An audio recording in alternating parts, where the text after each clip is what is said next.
Boa noite. Projeto Árvore dos Desejos faz arrecadações para crianças carentes. Prograde seleciona bolsistas. O circuito UFMG está no ar. O Diretório Central dos Estudantes da UFMG vai realizar nas próximas quarta e quinta-feira a votação para eleger nova gestão. Qualquer aluno regular da UFMG pode votar, seja dos cursos de graduação ou de pós-graduação. As urnas serão instaladas em todas as unidades da universidade. Para participar, o estudante deve apresentar documento de identificação com foto.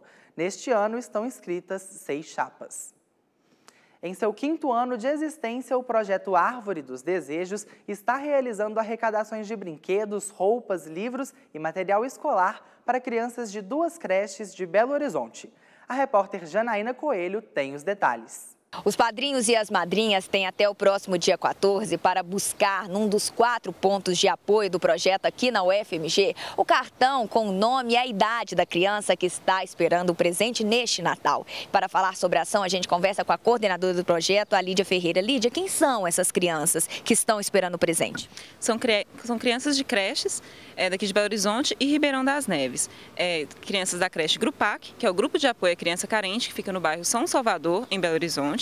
Da creche Aprendendo a Sorrir, no bairro Veneza, em Ribeirão das Neves, além dos filhos dos funcionários dos Serviços Gerais do ISEX e diversas crianças que são amparadas pela comunidade da Igreja Santo Antônio Vila Belém, também no bairro São Salvador. Qual a idade? São crianças de 0, recém-nascidos, a 10 anos. São crianças que precisam, não são carentes, esperam um presente nesse Natal, Lídia?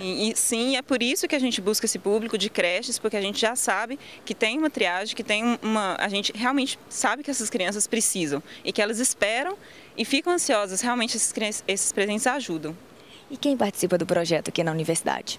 Na UFMG a gente tem o apoio este ano de várias EJs, que são as empresas juniores.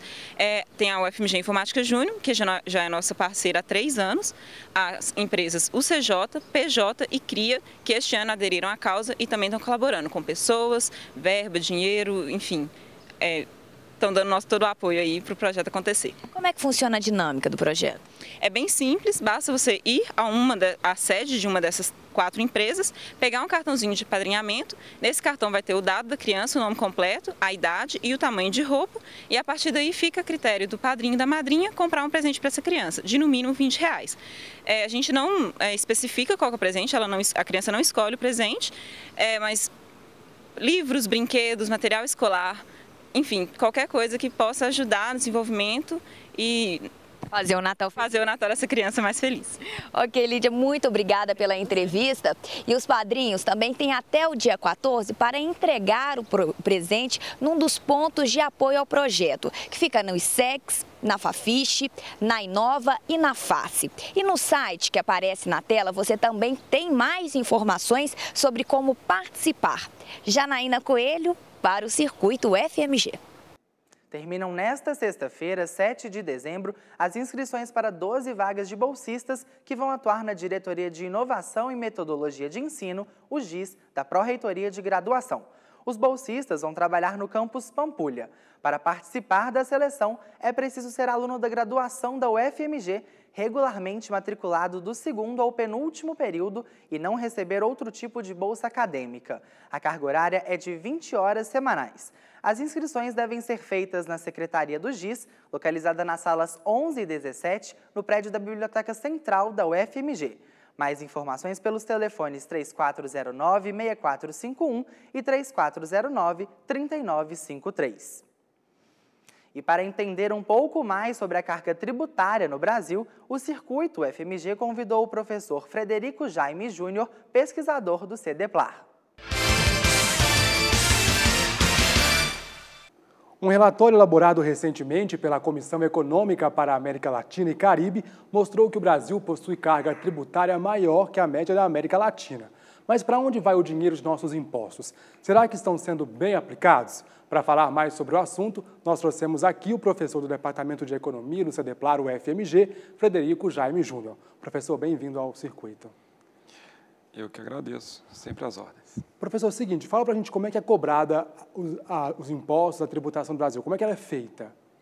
Bom, na verdade, os impostos, você tem 2 grandes grupos de impostos, os impostos diretos e os indiretos. Os diretos são aqueles que são diretamente cobrados para o contribuinte. Por exemplo, imposto de renda, IPTU, são exemplos de impostos diretos.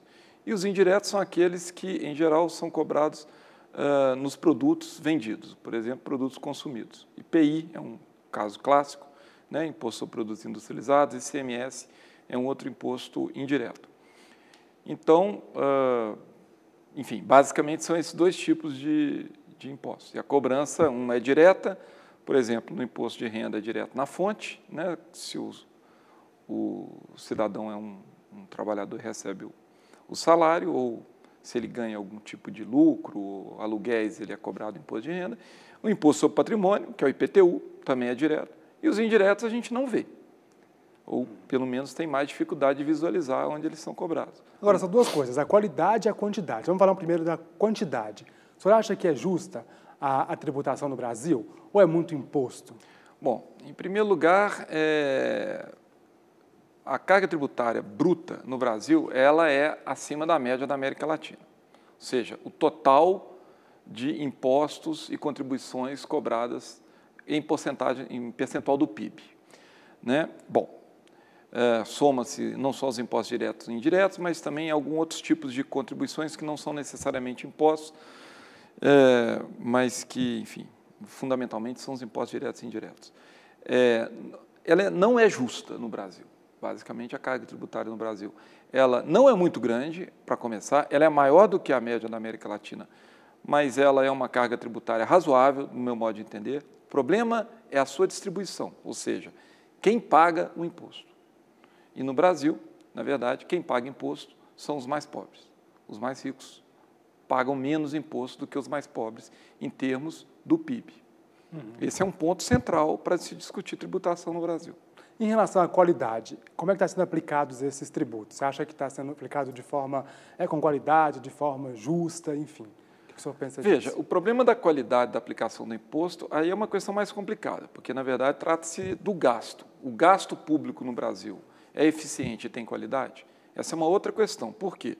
Porque imposto, na verdade, é uma atitude do governo coercitiva. Nós não temos que ficar discutindo, nós, os contribuintes, se o imposto é ou não aplicado. Nós temos, do ponto de vista da aplicação, nós temos que discutir o gasto. Em que está sendo gasto, em que o governo gasta a sua receita, que não é só de imposto. O governo tem outros tipos de receita. Né?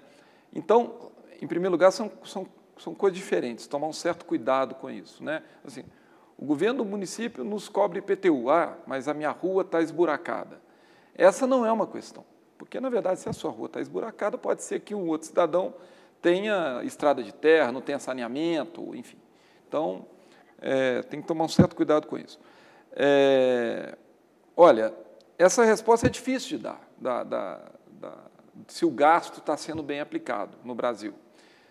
Em princípio, tem melhorado. Na verdade, a democratização tem criado melhores condições para a aplicação dos recursos do governo. Em relação à transparência, o senhor acha que também é um país transparente em relação à tributação? O que o senhor pensa? É transparente. Na verdade, tomar um certo cuidado também com isso. Em relação à tributação, por exemplo, um exemplo de transparência da tributação seria que pudéssemos ver o que nós estamos pagando de imposto no total. O imposto de renda é possível. Se você trabalha e tenha o desconto no seu contra-cheque do imposto de renda, perfeito, é possível ver. Como também o IPTU. No início do ano, vem lá quanto você vai pagar do IPTU. No entanto, o imposto que você paga sobre o automóvel que você consome, sobre o ônibus que você toma, sobre o refrigerante ou a cerveja, você não vê esse imposto. Então, seria razoável que, sempre que comprássemos qualquer tipo de produto, soubéssemos o que ali está sendo cobrado de imposto. Não temos isso no Brasil, tem uma lei que está sendo discutida no Congresso, que é aquela que obrigará aos vendedores, né, às empresas, a informar para o consumidor quanto que ele está pagando de imposto. Isso aumentaria a transparência. Não sei se resolveria o problema, mas aumentaria a transparência. E agora, de que forma que essa tributação ajuda e atrapalha na economia? Contribui e compromete um crescimento de um país, por exemplo? Veja, A tributação, ela pode influenciar de alguma maneira, por exemplo, o crescimento do país. De que forma? Vamos dar um exemplo recente agora. O governo baixou o imposto, o IPI, sobre os automóveis para vender mais carro. Por quê? Porque a ideia era que precisava ter algum tipo de incentivo no setor automotivo, que era, na verdade, um incentivo no consumo, porque a economia estava com um crescimento muito baixo. Então, o governo diminuiu a cobrança de IPI das montadoras. Isso se transferiu em um preço menor para os automóveis, o que significou um aumento do consumo. Esse aumento do consumo tem um impacto no crescimento econômico. Então, veja, esse exemplo simples mostra que, através de modificações nas alíquotas dos impostos, o governo pode influenciar o crescimento econômico. Esse é um ponto. Outro ponto é se a carga tributária no Brasil dificulta ou não o crescimento econômico. Aí tem que analisar a nível setorial. Em alguns setores, sim. Por exemplo, setor de energia elétrica. A tributação no setor de energia elétrica é relativamente alta. Nós pagamos, na conta de energia elétrica, uma quantidade de imposto bastante alta. O governo está, por exemplo, tentando intervir sobre isso. Qual a implicação de pagar muito imposto na energia elétrica? Uma implicação significativa, porque boa parte da produção do país depende de energia elétrica, né? Então, tem várias maneiras, né? Eu citei duas, em que o governo pode interferir na tributação para estimular ou atrapalhar, digamos assim, o crescimento econômico.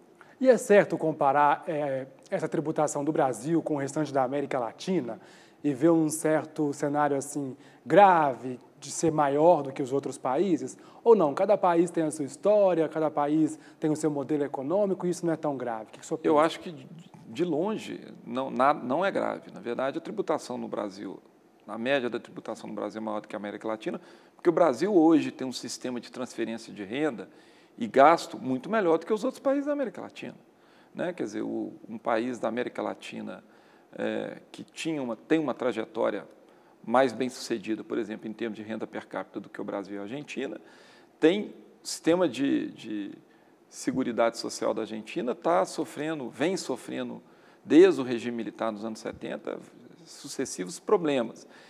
Então, não é nenhum problema. Tem que analisar cada país individualmente. Agora, certamente, um país que arrecada pouco, gasta pouco. E num país como os países da América Latina, na média, tem um problema de concentração de renda, maior pobreza, obviamente, seria razoável que a carga tributária mais alta cumpra a função de, por exemplo, servir como um mecanismo de distribuição. Certo. Não é o caso do Brasil, infelizmente, que a carga tributária ela não estimula a redistribuição de renda. Agora, para terminar rapidinho, como é que o consumidor pode ficar mais atento ao destino dos tributos no Brasil? Eu acho que, na verdade, basicamente, demandando, principalmente junto ao Congresso, que, por exemplo, essa lei que obriga que todos os produtos identifiquem os impostos que nós estamos pagando, isso é uma forma de melhorar a transparência no que nós estamos pagando de imposto e, obviamente, cobrar do governo, isso faz parte da democracia, né? Que se gaste bem. Ok, professor, muito obrigado por sua presença aqui no Circuito. Sempre às ordens. E o Circuito FMG Entrevista fica por aqui. A gente volta semana que vem com mais um tema de destaque. Até lá! A edição de hoje fica por aqui. Uma boa noite para você.